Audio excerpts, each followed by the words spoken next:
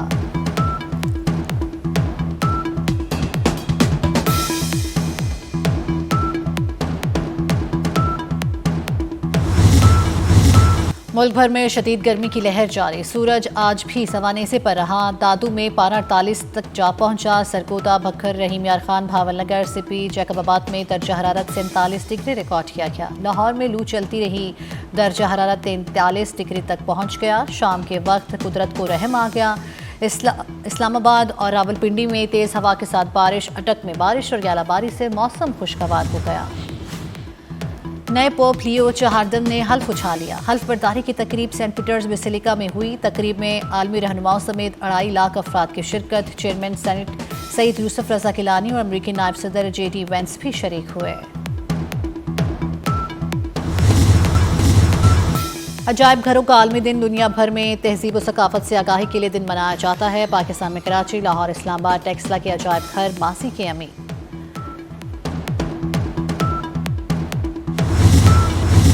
اور علی ظفر کو سالگرہ مبارک۔ گلوکار، موسیقار، اداکار اور ماڈل علی ظفر نے زندگی کی 45 بہاریں دیکھ لیں۔ مداحوں اور دوست احباب کی جانب سے علی ظفر کو مبارکباد کے پیغامات اور نیک خواہشات کا اظہار۔